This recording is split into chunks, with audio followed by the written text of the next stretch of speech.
corpo as práticas tanto de comunicação não violenta, como de mediação de conflitos, como a justiça restaurativa, né? Tentando integrar a nossa mente, a nossa comunicação, a fala, a essa casa que se chama corpo, que é onde tudo acontece.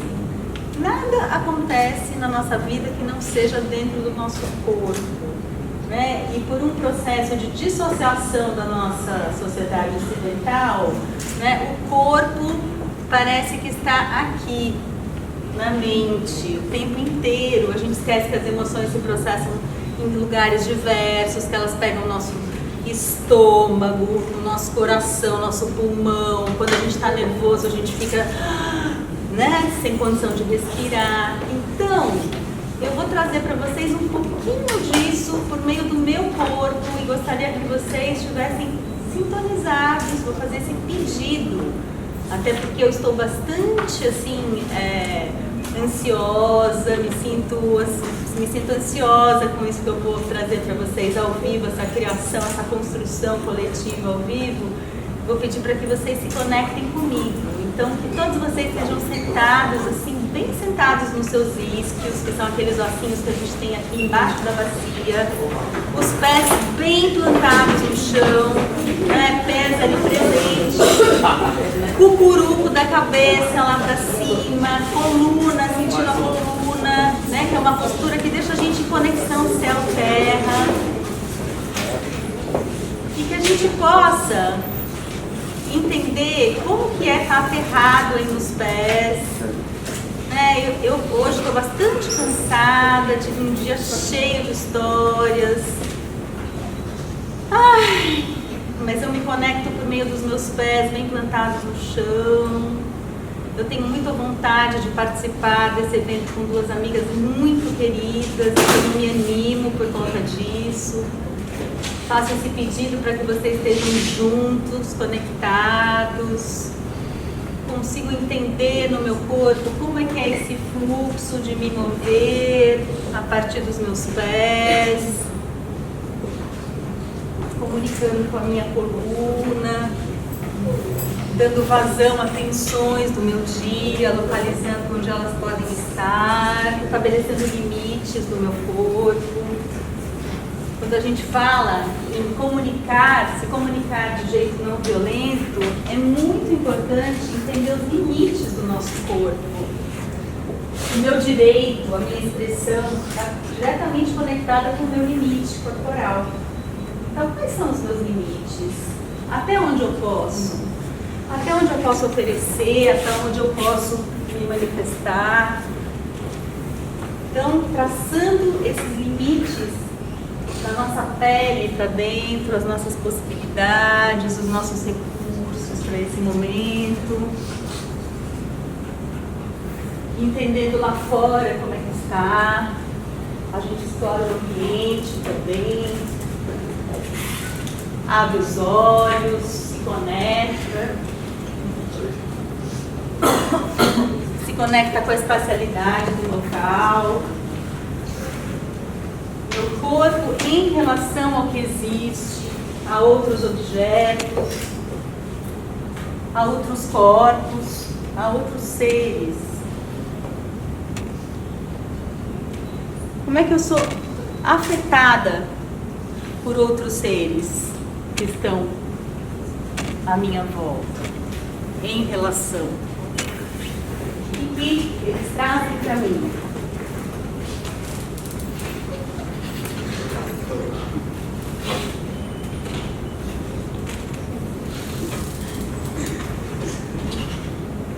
Curiosa, eu respeito outros movimentos.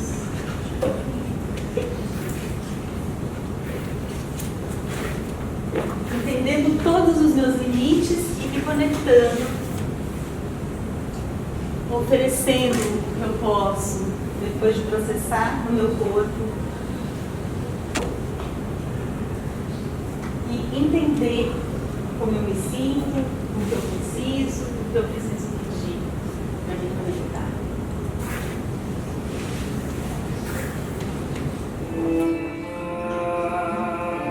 E aí,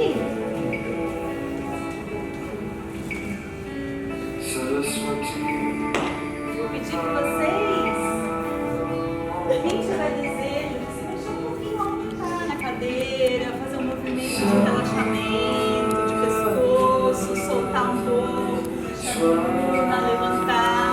Quem tiver desejo. E a gente aqui faz uma honraria a Sarasvati, que é a deusa das artes, da sabedoria, do conhecimento.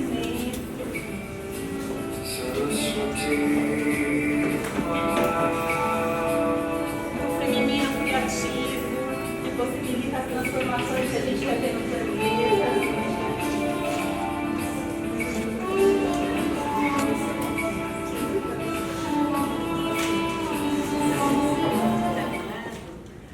É uma super oportunidade, eu não perco nunca. Se me convidam para o movimento, eu não titubeio e vou. E saio muito diferente, muito transformada. Bom, estamos aqui com essas duas mulheres maravilhosas que já foram apresentadas, que são duas amigas queridas. E quem vai começar a fala é a Fabi? É? Então a Fabi vai começar aí a conversa. Vamos lá. Boa noite. Boa noite a todos. Que bom que vocês estão aqui. Vamos ver umas caras de pessoas que nasceram bem depois de mim. Dá uma esperança tão grande. Muito bem, então, algo que faltou na minha apresentação, que eu acho bem relevante, aliás, o que eu gosto mais do que tudo aquilo que foi dito sobre mim, é que eu vivo numa comunidade intencional. Alguém sabe o que é isso? Comunidade intencional? Não? Então, comunidade intencional é um grupo de pessoas que vivem juntas por vontade de viverem juntas, porque, tipo, família não é uma comunidade intencional. Tipo, eu não escolhi meus irmãos, meus pais, meus avós, meus primos, né? E aí a gente vive juntos num grupo de 11 pessoas, no meio da floresta, na Mata Atlântica, um espaço chamado Terra Luminous, que fica a 1h30 de São Paulo, no sentido de Curitiba, no sentido sul da capital. Nós somos um Instituto de Proteção Ambiental e Transformação Social e a gente é um laboratório do novo mundo, um experimento social. Eu acho que isso é a coisa mais interessante que tem e que eu acho que tem mais a ver com o propósito da ZOP, contar um pouco o que está acontecendo por lá e como a comunicação não violenta serve de pilar transgressor para esse experimento social. Então, a gente vive nesse lugar onde a gente planta junto, come junto, reza junto, trabalha junto, chora junto, dá risada junto. Trabalha e vive, né? num mesmo espaço, com o mesmo propósito, correndo risco junto. Isso é muito importante sobre comunidades intencionais. Tem gente que fala, meu sonho é viver numa comunidade. Tem um sonho meio romântico, né? Em torno disso. Que legal, finalmente vai ter um grupo de pessoas que me entende, né? E que eu vou receber o suporte, o apoio que eu tenho tanta vontade de receber e que ninguém me oferece. E lindo, tem tudo isso, mas tem muito risco que a gente corre junto, né? Porque se as coisas não derem certo, não tiver comida para comer, não é papai e mamãe, entendeu? Ou o dono da comunidade, porque não tem o dono da comunidade. Tá todo mundo ali batalhando juntos. Tem alguém que escolhe tocar violão o dia inteiro, maravilhoso, lindo, é uma escolha que cuida dessa pessoa, que também traz beleza e arte e tudo mais, mas tem consequências também, né? E é isso que a gente cuida. Então, dentro de uma comunidade intencional como Terra Luminous, por que é um experimento social? Porque, primeiro, aqui não tem um líder, não tem hierarquia, e só isso já dá uma pirada na cabeça, né? Porque parece que a nossa mente chega num lugar e fica procurando quem que é o chefe aqui? Quem é que manda aqui? Quem manda nessa universidade? Quem manda aqui no ZOP? Não é assim? Você entra num lugar e a gente já fica procurando com o nosso radarzinho quem é que tem mais poder estrutural. Ou seja, quem é que Eu tenho que ser agradável a essa pessoa. Se essa pessoa me fizer um pedido, eu tenho que estar atenta, porque a gente vive numa sociedade ainda em transição, mas é essa que é a sociedade dominante, que tem um lema absolutamente lamentável e triste, que é: manda quem pode, obedece quem tem juízo. Essa frase, alguém já ouviu essa frase? Vocês já ouviram? Já? Muito, né? Manda quem pode, obedece quem tem juízo. Então, minha filha, eu escutei bastante dos meus pais quando era criança: estuda muito, vai lá na Unisantos, faz uma faculdade, depois você faz um mestrado, uma pós-graduação, porque se manda quem pode, obedece quem tem juízo, seja você a pessoa que manda, porque você vai estar no topo da cadeia. Então essa é uma sociedade baseada em hierarquia e em poder estrutural, porque a gente vive num mundo ainda em que alguns vão ganhar e outros vão perder. Esse é o mundo da escassez, é o paradigma da escassez. Paradigma é um conjunto de crenças que muita gente acredita durante muito tempo. Isso vira um paradigma inquestionável. Você nasce e rapidamente é instalado um software em você que logo diz: ó, aqui em casa quem manda é papai e mamãe, você obedece. Aí você vai para a escola e aí tem o professor que manda, o coordenador da escola que manda um pouco mais, e assim a gente vai aprendendo sobre as cadeias de comando e controle. E o que a escola faz muito bem é ensinar exatamente como você se comporta e como você reage com figuras de poder. E o que a gente aprende nessa sociedade é que a gente não pode ser autêntico, espontâneo. Você não pode seguir seu coração e fazer aquilo que você tem vontade. Por quê? Porque pode ser que as pessoas não gostem de você. Imagina, usar um cabelo comprido, com uma barba, assim. Não, homem de barba, até muito pouco tempo atrás, não é?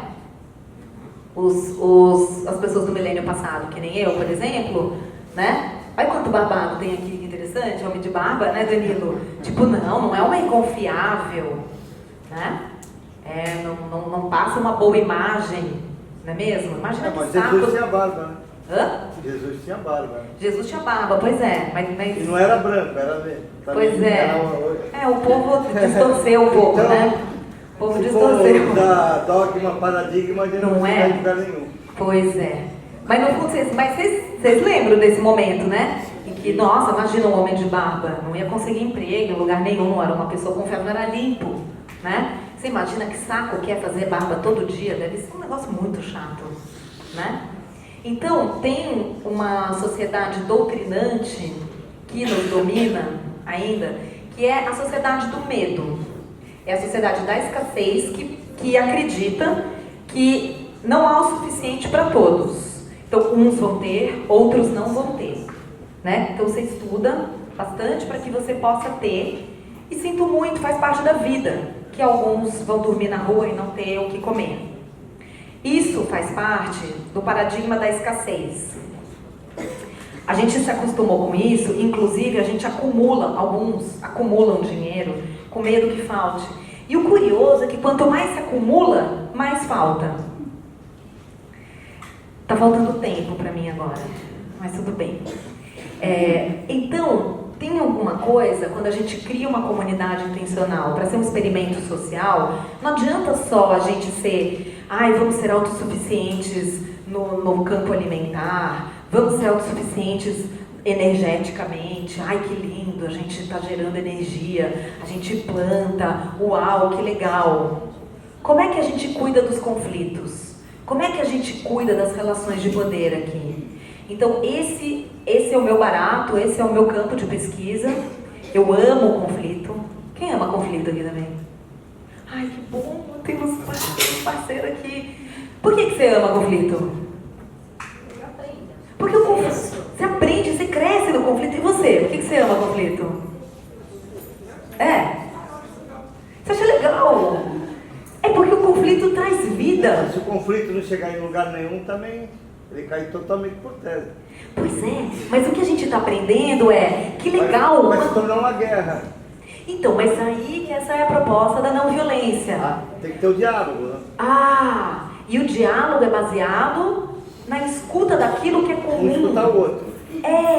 Mas é difícil, né, escutar o outro quando ele tem uma opinião muito contrária à minha. Dá vontade de bater, de esganar, de deletar das redes e tudo mais. A questão aqui é que o que a gente está aprendendo é que existe um campo que está muito além do certo e do errado.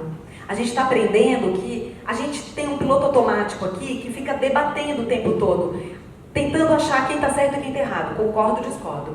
Isso que a Fabi falou agora eu concordo. Aquilo outro eu discordo. A mente não faz isso o tempo todo? Então a gente está querendo criar sinapses neurais que vão ligando a gente a partir de um outro lugar, que não é mais esse lugar do certo e do errado.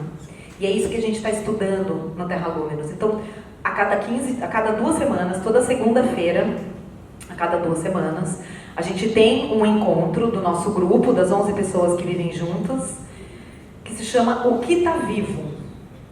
E o Que Tá Vivo é uma roda onde a gente se reúne e a regra é que a pessoa fala sempre em primeira pessoa do singular. Então eu não fico falando a gente, ou, sabe, tem uma pessoa aqui do grupo que me incomodou muito semana passada. Não, a gente nomeia.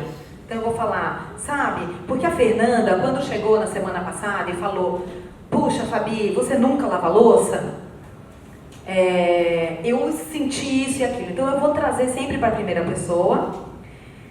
Eu vou falar do meu coração, o que está vivo em mim, que pode ser uma celebração ou um enlutamento. E a gente não discute tarefa, a gente não discute projeto, a gente não toma decisões nenhuma nessa reunião.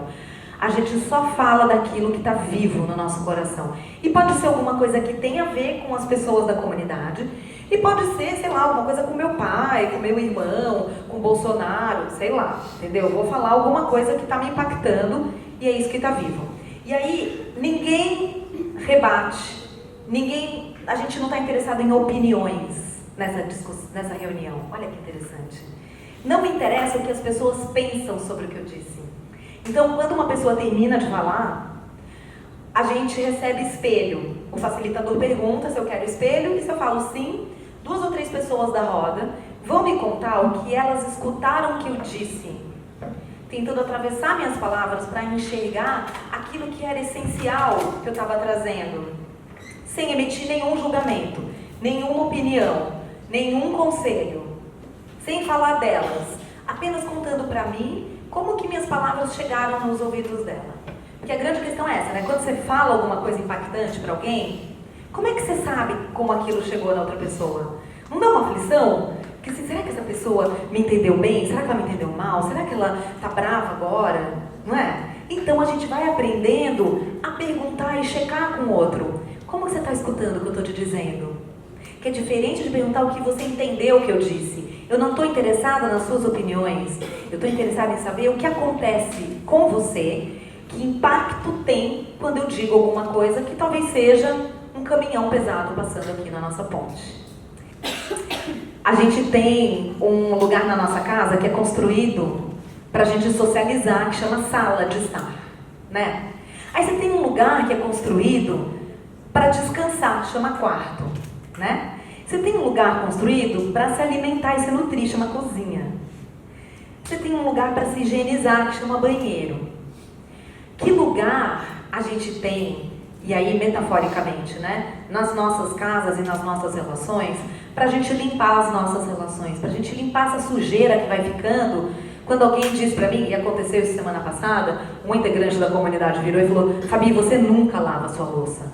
E eu queria pular no pescoço dele, mas como assim? Que injustiça, é claro que eu lavo minha louça. Não, você nunca lava. Nossa, aquilo chegou assim, desceu muito quadrado. Tem alguma coisa que abala a nossa ponte nesse momento.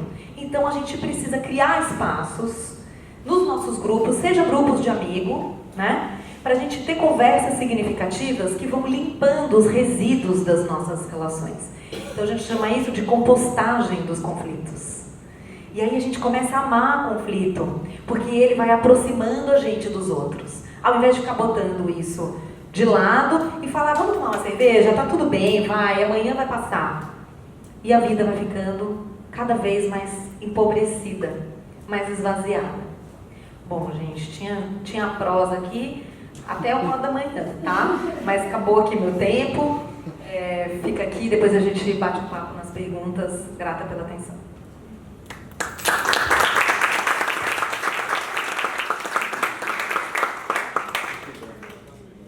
Bom, acho que vai continuar essa prosa aqui, porque nós vamos circular ainda muito. Eu queria só chamar atenção para algumas coisas que a Fabi traz, gente, que são muito invisíveis, né, nessa sociedade que a gente vive, porque a gente naturalizou, a gente tem como se isso fosse dado e sempre tivesse sido assim e assim será. Né? Que ela trouxe a questão do do poder estrutural, né? Que em todas as relações da nossa sociedade ele existe.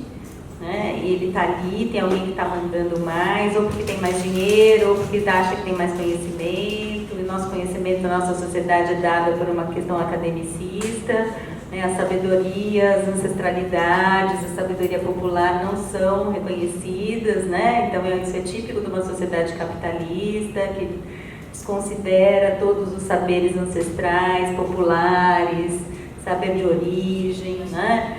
E o poder estrutural está ali, muito fortemente, isso causando o que a gente chama de violências estruturais. Né? As violências estruturais são uma fonte enorme de reprodução de violências. Qualquer pessoa que passa uma vida sendo subjugada por violências de ordem econômica, né, de ordem de um poder estrutural que massacra a cabeça dela, que não reconhece as potências que ela tem como ser humano, em algum momento vai reproduzir violências muito fortemente. Né? Então, se a gente tiver pelo menos a consciência disso em cada uma das relações que a gente vive, né, pelo menos trouxer visibilidade para isso, não fingir que não está acontecendo nada, já vai ser um passo bem grande. Né? Aí, para transformar, isso exige muita consciência, muita vontade de olhar para si mesmo, de entender as suas sombras, entender os lugares em que a gente não quer abrir mão do nosso poderzinho, que a gente não quer abrir mão dos nossos privilégios, né? Porque para que essa transformação aconteça, isso é necessário, né? A gente se conhecer, entrar em contato com a nossa sombra mesmo. Por isso que quando eu falo de lugar de presença, de se conhecer, de se olhar, de entender os seus limites, de dar um passo atrás e se olhar como testemunha, né? Se a gente ter essa consciência que é testemunha da gente, que o que só acontece num lugar de muita presença é muito importante para que a gente entenda qual é o nosso sentimento, localize no corpo, dê fluxo para transformar, possa comunicar e fazer de jeito diferente. Isso é trabalho de uma vida. Isso requer uma musculatura que é de todo dia, porque a gente é pego no pulo do gato. Quem trabalha com isso é pego no pulo reproduzindo o padrão que a gente tem desde que a gente nasceu, que está na nossa célula. Padrão fortíssimo das nossas violências, do que a gente manifesta, porque a gente tem medo. Quando a gente é pego dos nossos lugarzinhos de medo, a gente reage de uma forma padrão incrível. Isso é da natureza, isso está nos bichos, só que cabe a nós, como seres humanos, tomarmos consciência disso e a gente pode fazer essas transformações todas, né? Consciência, eu acho que é o primeiro passo. E agora eu vou passar a palavra para a Daniela, que trabalha muito com a educação, onde a questão das violências estruturais estão muito presentes, dos poderes estruturais, dos padrões arraigadíssimos, né? Para a gente entender o que a gente pode fazer com isso aí ao longo dos anos futuros, para transformar, fazer esse mundo melhor, que a gente sabe que é possível, né, Dani? Bom, gente, eu vou compartilhar um pouquinho da minha experiência com a cultura de paz e a comunicação não violenta na educação. Eu acho que quando a gente conta um pouquinho da nossa história, da nossa relação com a cultura de paz, né, e a comunicação não violenta, a gente também abre as portas das histórias das pessoas, né? E a minha relação com a cultura de paz e a não violência foi com violência e com não escuta, né? Pode passar um slide, por favor? Isso, eu fui uma das crianças que faz parte desses dados estatísticos de abuso sexual infantil dentro de casa, né? Então, desde cedo, pode passar. Eu tive essa experiência dentro da minha casa por um parente, alguém que era para proteger, cuidar, zelar, contribuir com a formação, alguém de extrema confiança da minha família e que estava ali para estar dando todo o suporte, amor, carinho, como a gente espera de uma família. né? Você pode voltar só um pouquinho? Obrigada. Então, o que isso traz, assim, para essa questão da construção da paz e da comunicação, né? Que a família e a escola, eles precisam estar atentos aos sinais, né? Eu sempre fui uma criança muito tímida, uma criança calada, uma criança que chorava muito para ir para a escola. A gente vem de uma criação, pode passar. A gente vem de uma criação, hoje a gente tem algumas imagens que a gente vem para obedecer, né? E assim, na minha casa eu aprendi assim, que criança boa era criança calada, criança silenciada, né? Eu ganhava mesada porque eu ficava quietinha, porque eu não falava, eu não interrompia. Então eu lembro que a minha irmã era mais agitada, ela falava muito, né? Era muito comunicativa e ela não ganhava lá a mesada para ir no mercadinho, comprar as caretinhas, e eu fui culturalmente disciplinada a ser obediente. Então eu não falava. E na escola eu era a primeira da fila, porque eu era muito quietinha. Então assim, a criança ela vai demonstrando sinais de violência, né? E esse processo de não escuta na família, de não escuta na escola, traz sérias consequências, né? Nesse cidadão que vai para o mundo, né? Nesse ser humano que está em formação. E a escola ali, como a gente vê nas imagens, né? A gente tem ali naquele primeiro grupo dessa educação violenta que a gente recebe, onde a gente tem que ser obediente, onde o aluno ele não se manifesta, ele não tem o seu potencial criativo, né, desperto. Todos nós nascemos providos de talentos para contribuir para o mundo, né? E a escola atualmente ela tem sido assim, um cárcere, um gaiolamento de talentos, de sonhos, de possibilidades, de humanidades, né? E ali a gente vem assim nesse processo de uma educação não violenta, né? Onde a gente possa criar, onde a gente possa proporcionar esses círculos, essa voz, essa escuta, né? Dessa comunicação se estabeleça para que a gente possa construir a paz, para que a gente possa construir essa harmonia e salvar muitas crianças. Eu penso em alguns momentos, se eu tivesse tido a oportunidade de ter sido escutada, né, de ter tido uma formação onde eu pudesse expressar, onde alguém tivesse tido um professor, alguém pudesse ter tido um olhar, tivesse me visto, de verdade, né? Pode passar.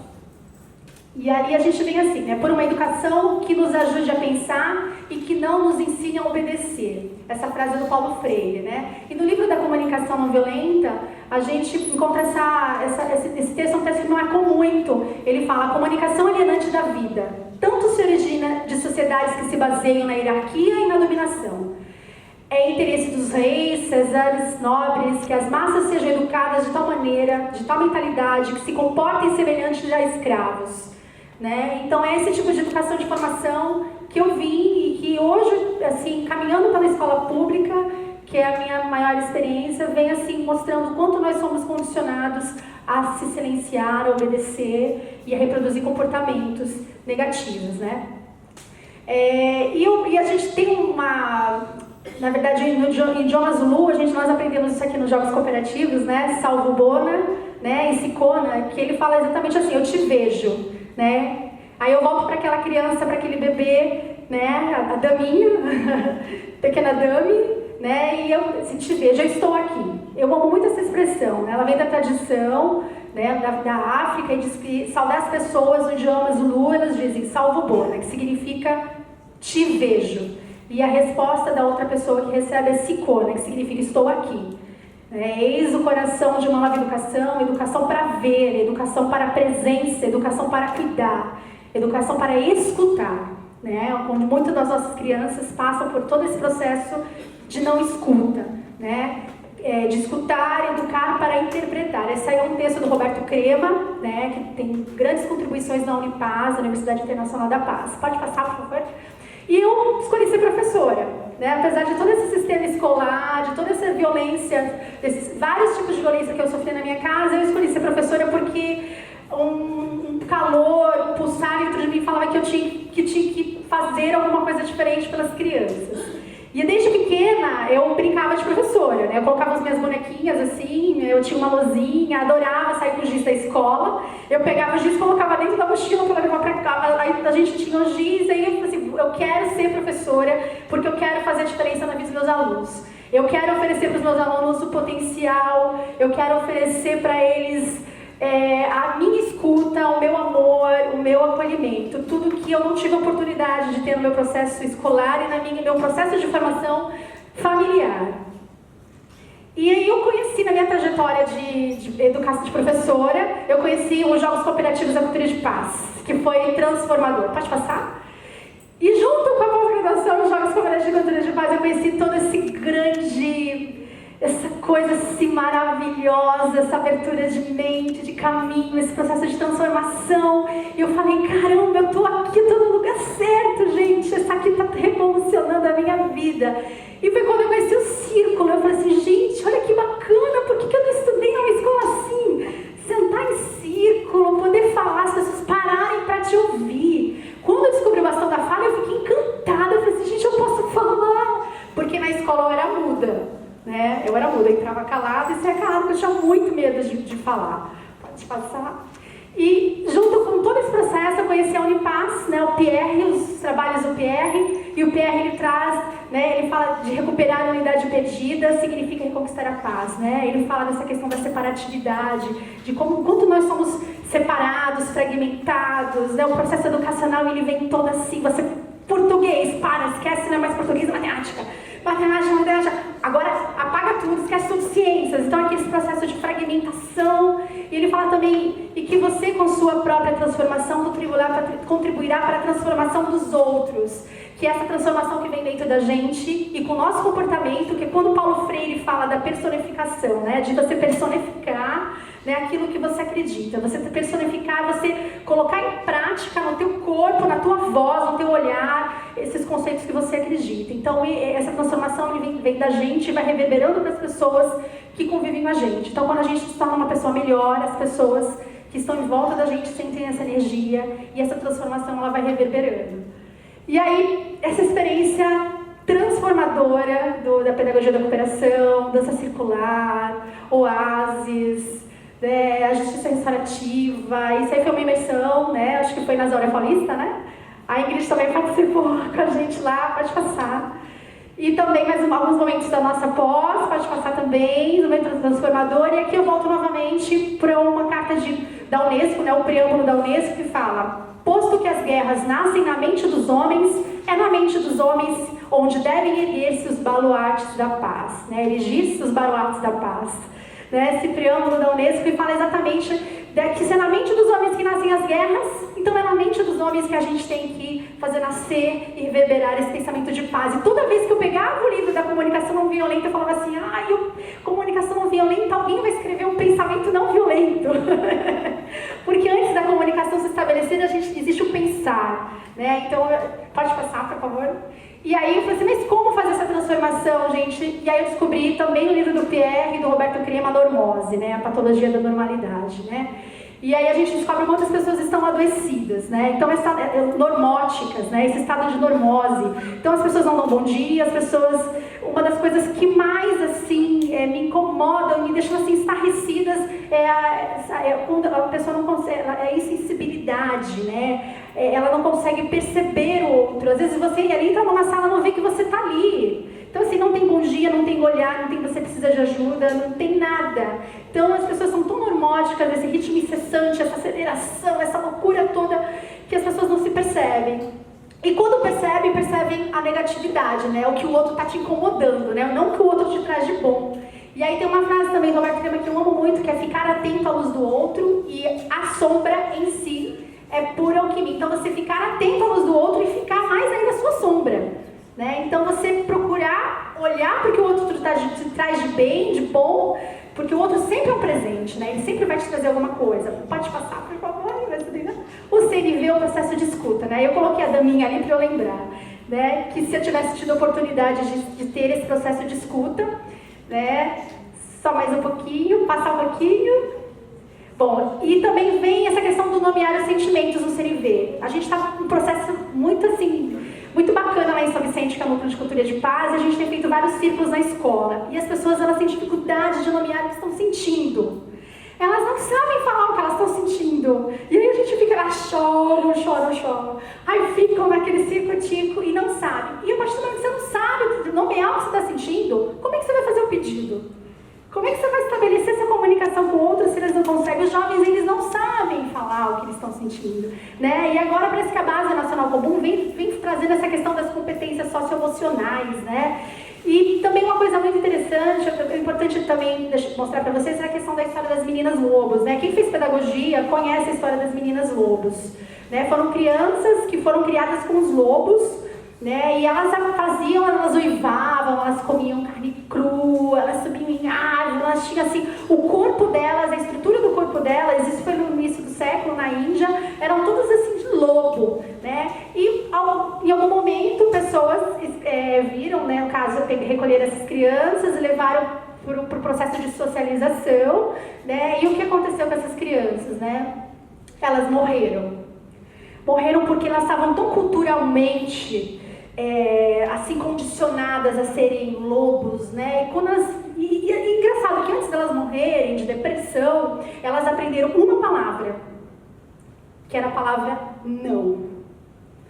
Então, quando elas foram para o processo de socialização, as pessoas falavam, não faça isso, não pode isso, não sobe, não, não, não. Que foi a única palavra que elas aprenderam, foi a palavra não. Então, a gente vem desses nãos, né? A gente vive nesse processo do não, né? Do não crescimento, da não experienciação. Só passar, acho que para encerrar. Então, vou encerrar aqui. Tinha mais outras coisas, mas eu vou encerrar. E eu vou encerrar com o Paulo Freire e o Roberto Crema. O Paulo Freire fala, ninguém educa ninguém, ninguém educa a si mesmo. Os homens se educam entre si, mediatizados pelo mundo. E o Roberto Crema também tem uma frase muito similar, que é ninguém transforma ninguém e ninguém se transforma sozinho. Nós nos transformamos no encontro. Então é isso.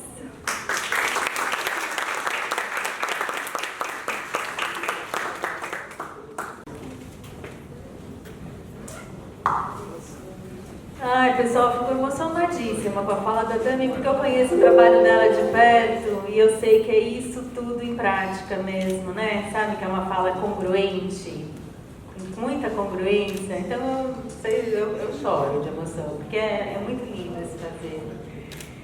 E eu queria só fazer uma ponte aqui para a próxima manifestação da Fabi, que inclusive me cutucou aqui, falando sobre essa questão normótica, né, desses padrões do adoecimento que a gente não reconhece, que a gente deixa de pertencer, a gente deixa de estar integrado ao planeta, ao outro, às relações, a gente se insensibiliza para a dor do outro, né? Quantas vezes a gente está andando pela rua e pula, passa literalmente por cima de um morador de rua, de uma pessoa que estava completamente abandonada pela sociedade, porque a gente tem medo de se envolver, né? Quer dizer, isso quando a gente se permite entender o que a gente está sentindo, né? Porque normalmente a naturalização e a normose é tão grande que a gente nem se dá esse trabalho de entender que eu não paro, eu não me permito ouvir, ajudar, saber como é que eu posso ter alguma interlocução por medo, né? Medo de me envolver, medo de não conseguir cumprir as minhas pequenas coisas do dia. Como o nosso individualismo, o nosso umbiguismo está deixando a gente tão doente, mas tão doente, tão murado, né? Murado, porque eu entendo que o bom na vida é a gente ter membrana, a gente tem que ter limite que é membranoso, para que a gente possa fazer trocas, né? Esse processo de troca é muito bacana. Não que a gente não tenha borda, a gente tem que ter borda. Psicologicamente, a gente precisa ter as nossas limitações, né? Que é um pouco disso que eu tentei trazer no meu corpo, né? E se conhecer, mas é preciso que haja espaços fluidos para trocas, para que a gente possa ter interligação, interdependência e pertencimento, que é do que a gente vive. É a necessidade mais básica do ser humano, a gente não entendeu ainda. Quer dizer, eu confesso que eu já entendi. Porque toda vez que eu não pertenço, ou eu vou comprar, eu fico infeliz, eu percebo que eu estou indo comprar. Porque eu preciso disso para ser feliz. Porque eu não estou pertencendo de fato, estou desconectada de grupos, né, que são as nossas válvulas de escape nessa sociedade. É comprar, né, futebol, drogas, né, que a gente quer se aniquilar dessa dor de não pertencer. E a Fabi me cutucou aqui para falar desse alarmante nível e índice de suicídios que andam acontecendo com a população adolescente. Quer dizer que não tem nem a consciência de entender como eles estão alijados, né, dessa questão do pertencimento, da integração dos valores que nos nutrem como seres humanos. E a vida fica sem sentido, e fica mesmo, gente. Não faz nenhum sentido comer, dormir, fazer cocô e comprar. Fala, Fabi. É interessante a questão do suicídio, como tem uma frase do Marshall Rosenberg, que foi o sujeito, psicólogo americano que sistematizou a comunicação não violenta nos anos 70, e tem uma frase célebre dele que diz que toda violência é a expressão trágica de necessidades não atendidas. Eu fico pensando no suicídio como uma expressão trágica de quantas necessidades não escutadas e não atendidas, né? Eu queria só falar um pouquinho sobre a palavra comunicação não violenta, porque esse termo, ele gera muita confusão e alguns mal entendimentos, né? Quem achou aqui que comunicação não violenta, ou quem está achando que comunicação não violenta é uma forma não agressiva de se comunicar? Alguém aqui está imaginando que possa ser isso? Você imaginou que fosse isso? Você também? Tá. Se fosse, eu não estaria aqui falando disso, tá? Porque se quem me conhece sabe que eu não sou uma pessoa fofinha, não sou uma pessoa meiga, queridinha e assim, muito cuidadosa com as suas palavras. Então, esse termo, ele não ajuda muito a gente a perceber a profundidade disso que é essa pesquisa, tá? Não é uma teoria, não é uma técnica, ela é uma pesquisa contínua, feita no mundo inteiro hoje, que sustenta a cultura de paz. Porque quando a gente fala de cultura de paz, a gente não quer um bando de gente vestida de branco, dançando uma dança circular, e aí tem afrodescendentes, tem judeus e tem indígenas, e todo mundo de mão dada, e tá tudo bem naquela cena romântica. Não é isso. A ideia é que a gente possa fazer cultura de paz, construindo paz a partir da transformação dos conflitos, a partir de olhar, se debruçar e ficar, muitas vezes, num tempo que é mais longo do que a gente gostaria que fosse, naquele lugar bem desagradável que é o conflito, né? Porque é transformar, não é solucionar conflito. Então, o meu entendimento, o entendimento do Laboratório de Comunicação Não Violenta que a gente tem lá no Terra Luminos, é muito num lugar de que não é comunicação que a gente está falando, a gente está falando de relação. Comunicação é a pontinha do iceberg, né? Aquele pedido que eu faço para você, né? Quando eu escuto alguém dizendo, Fabi, você nunca lava a louça, isso é a ponta do iceberg. Tem um montão de coisas que estão lá embaixo. E é esse montão de coisas que a gente quer desemaranhar, a gente quer olhar para isso. E quando a gente fala de não violência, não é o oposto da violência típica que a gente conhece na mídia, né? É claro que quando alguém aponta um revólver para a cabeça da outra pessoa, é muito fácil a gente, né, tá convencionado que a gente chama isso de violência. Por que será?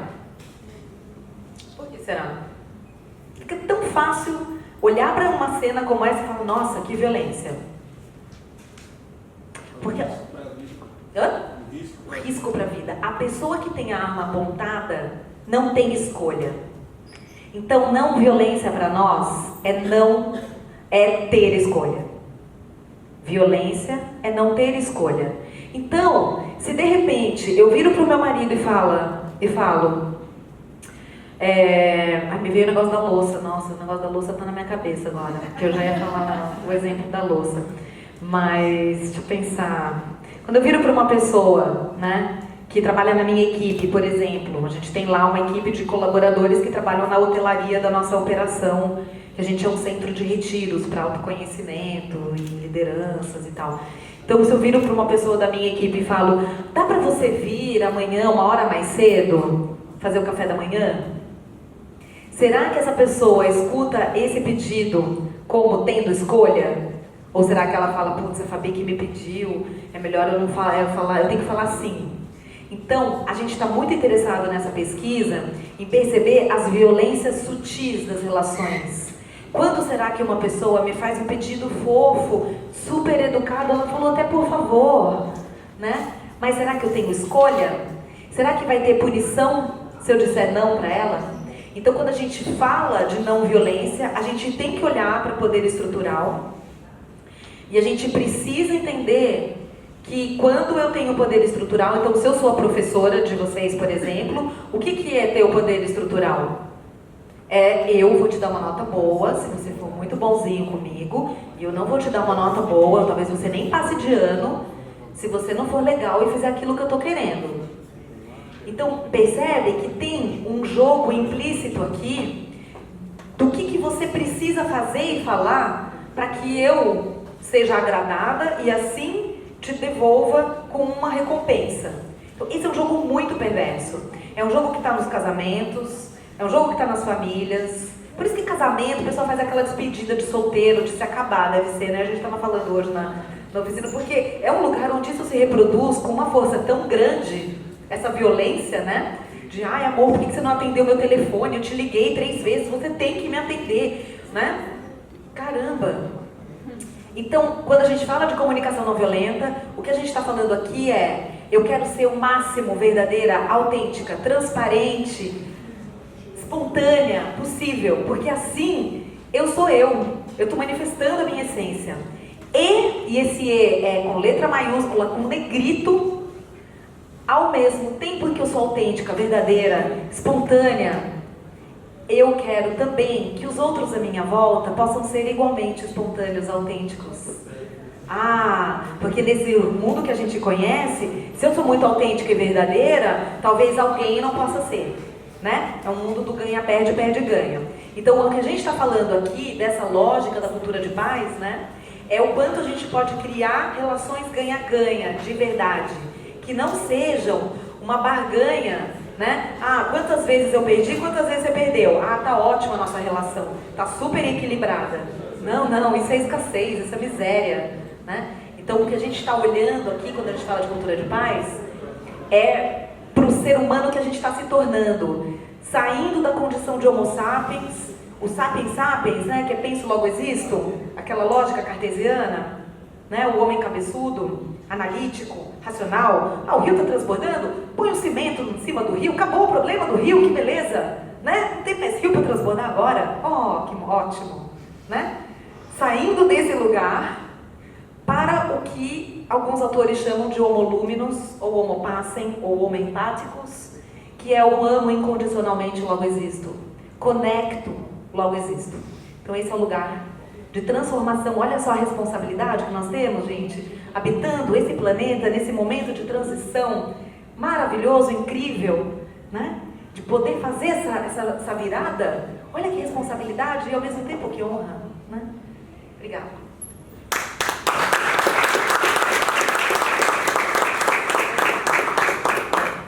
Pessoal, alguém gostaria de fazer pergunta? Tem alguma dúvida em relação a algum desses processos, tanto na educação, como processos comunitários, relacionais? Você passa o microfone para ela, querida? Tem que contar para quem? Vou fazer uma rodada de 3 perguntas. Mais alguém quer fazer? Boa noite. Eu queria fazer uma pergunta para a Fabi. Eu sou uma pessoa meio esquentada, normalmente. Você falou assim, eu não sou uma fofinha. Eu também não. E assim, eu tento ser pior às vezes. Aí o que acontece? Eu fico assim, eu tenho ultimamente me sentido realmente potencializada por essa vibe negativa que está rolando. E aí isso me deixa muito frustrada. E você tem, assim, uma sugestão, uma dica, um exercício, alguma coisa para aquele momento que você quer voar no pescoço de alguém e você fala assim, olha, funciona comigo e talvez... Porque eu acho que esse é um exercício que a gente tem que fazer. E eu tenho tentado arduamente exercitar o meu... para evitar, para sair um pouco disso. Porque eu sei que é natural da minha pessoa, mas é uma coisa que eu posso transformar, né? E se eu não mexer, vai ser pior. Você quer transformar? Eu acho que é positivo, né? Vai trazer mais saúde, mais benefício. Se tiver uma dica... Vou passar aqui para as outras 2 pessoas e já fecha uma rodada só. Boa noite. Bom, tanto faz. Já segunda de vocês responderem, eu não tenho preferência. Em relação à questão da educação não violenta, eu também fui criada em um ambiente violento e através da dor eu percebi que a violência realmente não é a solução. Tanto que eu tento agir de forma diferente do que eu fui criada. Isso é um desafio, porque aquilo fica enraizado, impregnado, e você acaba levando isso para suas relações mais íntimas, seja com parente, amigos, colegas de trabalho, enfim. E, contraponto a isso, eu estou vendo recentemente falar muito sobre disciplina positiva, que é você educar através do respeito e não da punição. Só que, não só para os filhos, acho que os pais também deveriam ter uma educação em como fazer os pais se reeducarem, para reeducar seus filhos nesse sentido. Passar para a última, Vinícius. Bom, basicamente ela falou a minha pergunta, né? A questão também, eu tenho 2 filhos, e às vezes é muito difícil mesmo você discutindo, né, com o seu companheiro, e como passar para as crianças, como dar o limite, saber que ela tem que ter uma responsabilidade, que ela tem que executar alguma coisa também, mas como não ser violento.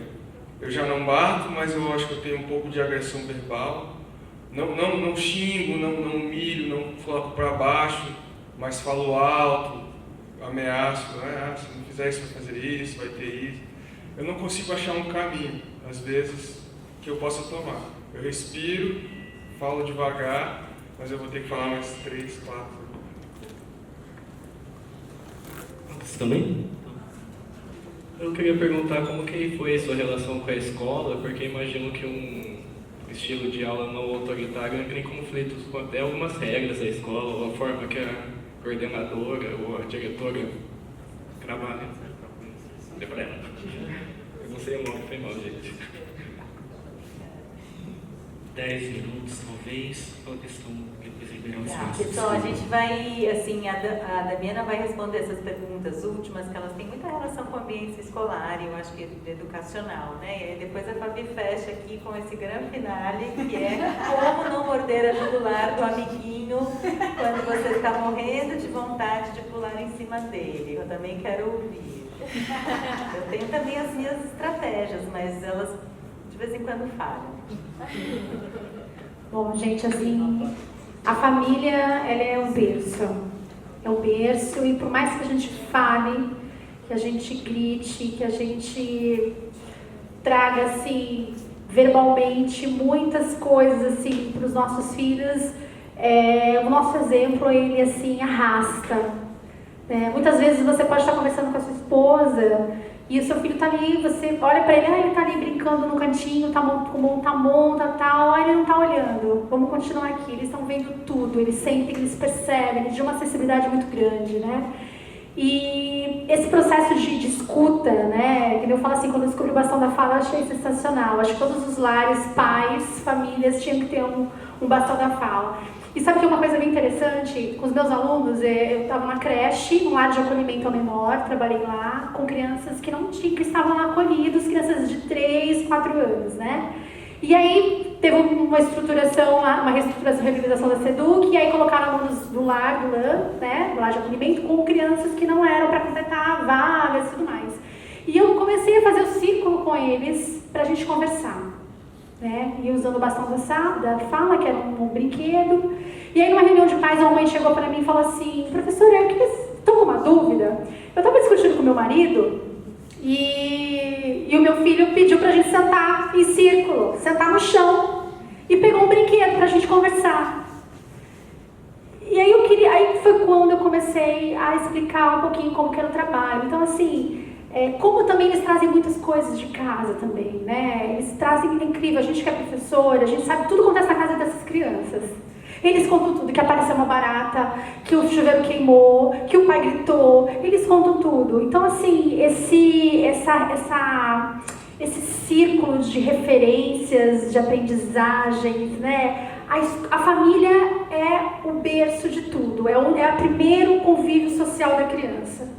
A escola é uma transição para a sociedade, para a vida em sociedade, mas a escola já é a própria vida, porque ali ela está exercitando toda essa essa questão do respeito, né? Quando a criança faz a fila, e no caso ela tem que respeitar o colega, porque hoje não é a vez dela de ficar na frente, ou a vez do coleguinha, porque ela tem que trocar os brinquedos, né? Essa relação com a natureza que tem muito forte na educação infantil e que eles levam para casa. Quando eles levam para casa o potinho, quando eles chegam na escola e falam assim, olha, minha mãe jogou fora o potinho do feijão, o feijãozinho no copinho, né? Que eles levam para casa. Então assim, tem assim essa relação da escola e família se efetivasse, essa questão da parceria, da escuta, mas eu até entendo esse ritmo incessante das famílias, sabe, do trabalho, do desgaste, mas a gente tem que ter essa consciência, esse olhar, essa inteireza para esse humano que está ali nas nossas mãos, sabe, essa responsabilidade. Mas assim, a criança, ela é o que ela vê.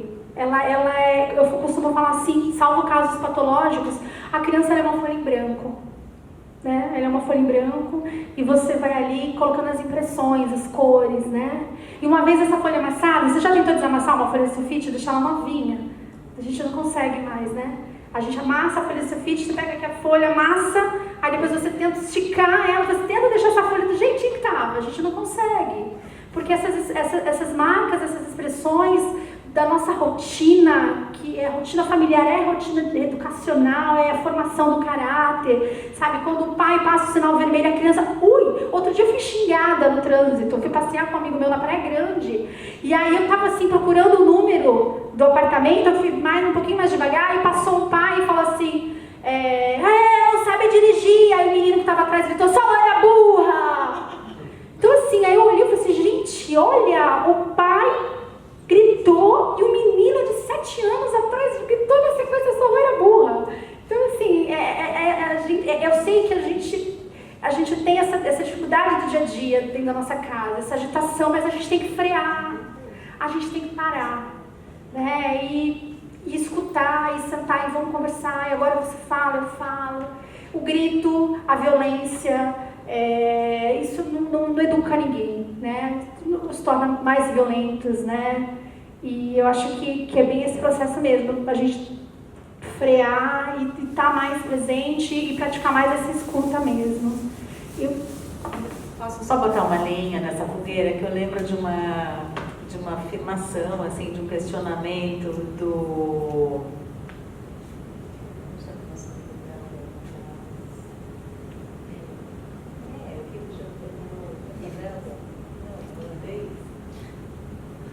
Ai, gente, me ajuda, quem trabalha com CNV, que agora me fugiu o nome do nosso... Não, o outro. Dominic Barter. Ele é belga. O Dominic Barter, ele traz o seguinte questionamento. Ele fala que onde existem papéis rígidos, tipo pai, mãe e filho, não existe a possibilidade de uma comunicação não violenta e da simetria de papéis. Então, em algum momento, a gente vai exercitar esse papel, sem culpa, né? Porque agora porque eu estou falando. Eu falo assim, já discutimos o assunto 28 vezes, você já deve ter entendido, mas não te interessa entender. Então, por enquanto, eu sou autoridade aqui. A gente sabe que isso existe, não vamos ser hipócrita, né? Em algum momento isso existe. Mas eu não preciso gritar, eu não preciso ser violento nesse sentido, mas existe um papel. Então, aí eu, assim, a Fabi traz a questão, né, das desconstruções, isso obviamente tem limites e tem situações, né, gente, que a gente está educando um ser, a gente está em processo, que está em processo de formação, quer dizer, tem todo um lugar de experiência envolvido, um dever, né, de colocar as bordinhas.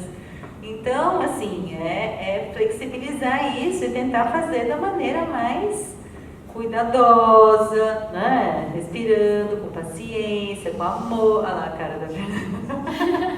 Com muito amor. Mas tem papel. Tem papel. Alguma coisa você vai ter que falar. Porque né? Depois do 22º milionésimo questionamento, não é, Fabi? A gente que é mãe não passa por isso o tempo inteiro? Tem um momento que porque eu estou mandando. Eu sou sua mãe. né? Você tem 7 anos. Eu falo assim, eu estou nesse papel agora, mas a sua vida é sua, eu quero que você ande. A sua vida, eu não tenho que te mandar nada, só agora, nesse momento, eu estou nesse papel. Então, exatamente, porque tem papéis definidos, e aí não existe simetria, né? Não tem simetria porque naquele momento, o meu papel como mãe é zelar pelo bem-estar e pelo cuidado desse ser até que ele possa ser capaz de cuidar de si mesmo, né? Então muitas vezes eu falava pro Tom, meu filho, eu sou a guardiã do seu bem-estar e nessa qualidade eu digo para você, tendo mais tempo de planeta, que agora é hora de tomar banho. Né? Agora tem um lance em família, gente, que é genial, fez muita diferença para nós. Estava com 3 adolescentes em casa, eu tenho um filho biológico e 2 enteados. E teve um momento em que a gente fazia uns conselhos, que é o que tá vivo que a gente faz lá no Lume. Gente, isso aqui é genial para fazer em família. Tipo, pode ser uma vez por semana, uma vez a cada 15 dias, ou na lua cheia, sei lá, vocês estabelecem. Depois do jantar, antes do jantar, desliga a televisão, todo mundo tira lá os tablets e os celulares, senta em círculo, usa um bastão da fala, que fica lindo, pode ser qualquer coisa que tá ali. E aí, quem tá com o bastão da fala vai contar o que celebra que aconteceu naquela semana ou naquele mês. E o que enluta. As minhas necessidades atendidas aqui na minha vida em família ou na minha vida lá fora e o que eu celebro. Isso faz uma diferença espetacular. Porque se você como pai está falando, eu enluto, que puxa vida, eu chego em casa e eu tenho que ficar gritando para vocês tomarem banho. Puxa, eu chego cansado e eu quero tanto brincar com vocês, eu queria tanto ser um pai que pudesse, sabe, tá mais relaxado. E aí quando eu vejo que vocês não tomaram banho, que vocês estão fingindo que vocês não me escutaram ali porque vocês estão brincando e tal, mas que eu quero tanto cuidar do que precisa ser cuidado pra gente poder brincar, que eu fico triste. E aí naquele momento tem um ser humano que está ali, não é mais o papel do bom pai que está dizendo o que tem que acontecer. Então as pessoas se conectam com o ser humano que está ali por trás. E o quanto que eu deixo o meu ser humano ser visto pelos outros, né? E aí tem outra coisa também que funcionou muito, que eram as rodas de apreciação e gratidão. Então, isso foi incrível, porque tem uma coisa na vida em família que não tá bom, tá gordo demais, tá comendo muito, ou tá muito magro, ou não tá indo bem na escola, ou deveria estar acordando mais cedo, não é mesmo? Sempre o que tá faltando. É isso, na escola, na vida, no casamento, né? Tudo que tá faltando. E é muito chato isso. Então a gente faz, de vez em quando, as rodas de apreciação e celebração. Nos aniversários lá no Luminous, a gente faz sempre isso. Então fica a pessoa no centro da roda e todo mundo fica contando o que aprecia e o que é grato a essa pessoa. O que vê ali de beleza, de coisa maravilhosa, o quanto a minha vida fica melhor, porque você é o que você é, e o que você faz, o que você faz. Isso é do caramba, sabe? Isso cria uma cola fantástica. Então, assim, dicas práticas de como será que a gente pode fazer isso. E aí também discutindo um pouco, me vem só a questão eu tenho uma afilhada que tem 6 anos e a mãe escolheu não escolarizar. E a gente está muito junto nessa escolha. Então eu faço parte de alguns grupos de famílias educadoras que estão vendo a escola como um ambiente perigoso, um ambiente que desumaniza, vendo que eu não preciso de escola para ter educação, né? Foi falado até na mesa anterior aqui, quem estava aqui estava falando um pouco disso, né? Então também eu quero muito pensar em novas formas da gente poder ter socialização, ter aprendizado, que estão em outro lugar. Meu filho está desescolarizado já há 2 anos também, e a experiência está sendo incrível, o quanto a gente está buscando essa escolarização de um outro jeito, né? E com relação à tua pergunta, peraí que eu vou pegar da minha caixinha mágica aqui, que eu trouxe uma resposta de $1 milhão, né? Que essa resposta é de $1 milhão, né? Vamos combinar, né?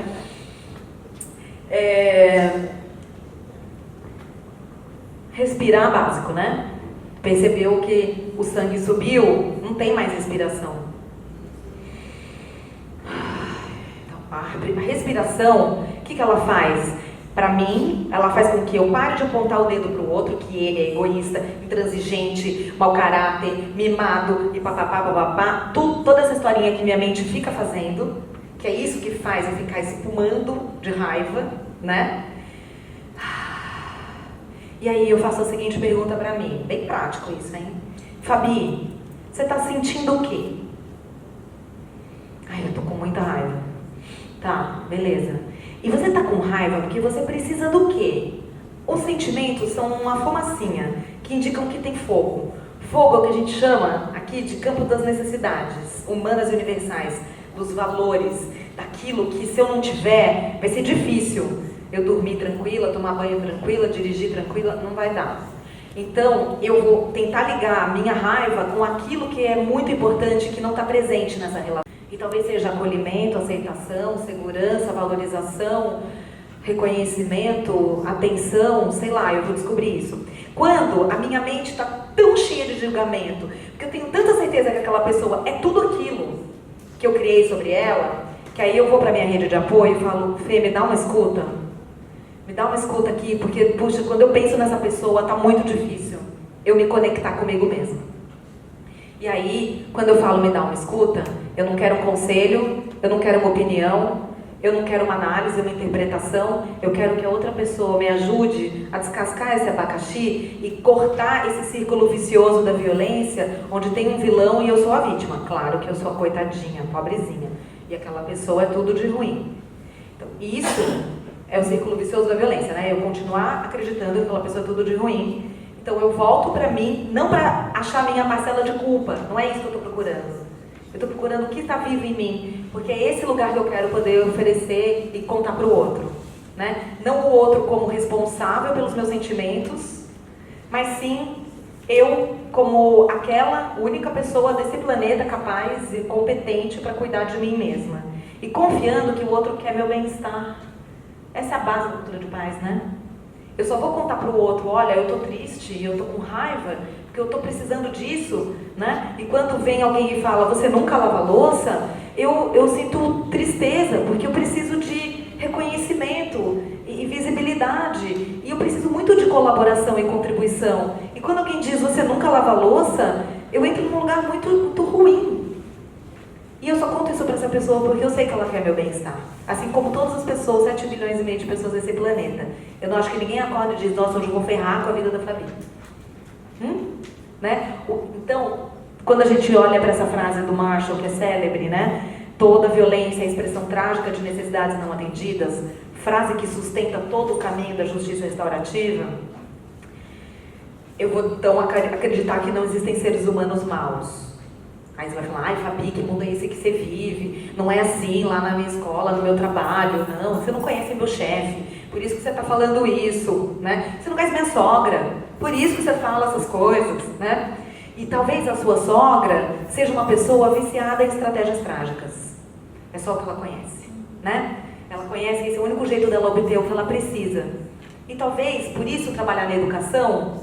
Porque se a gente ensina as crianças desde cedo a não precisarem de estratégias trágicas para elas conseguirem o que elas precisam, e sim nomearem isso, a gente vai ter a paz.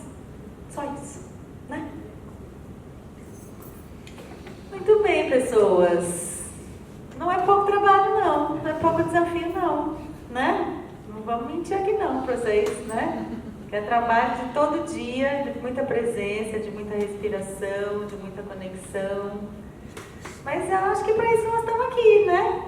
A isso viemos. Então, é mão na massa. Essa é a notícia. Muito trabalho, muita energia para vocês, para esse fazer. Para nós todos. Tá bom? Muito obrigada, obrigada a essas queridas. Uma felicidade de estar junto. Queria agradecer muito e parabenizar o Danilo Tavares e toda essa equipe linda que está aqui junto, né? Vinícius, o pessoal que eu estou conhecendo hoje, que fez parte do ZOP. Muito lindo esse trabalho. Que haja muitas outras edições desse evento, porque o mundo precisa de novos caminhos, né? Obrigada, Dan. Obrigada a vocês todos. Obrigada, amor.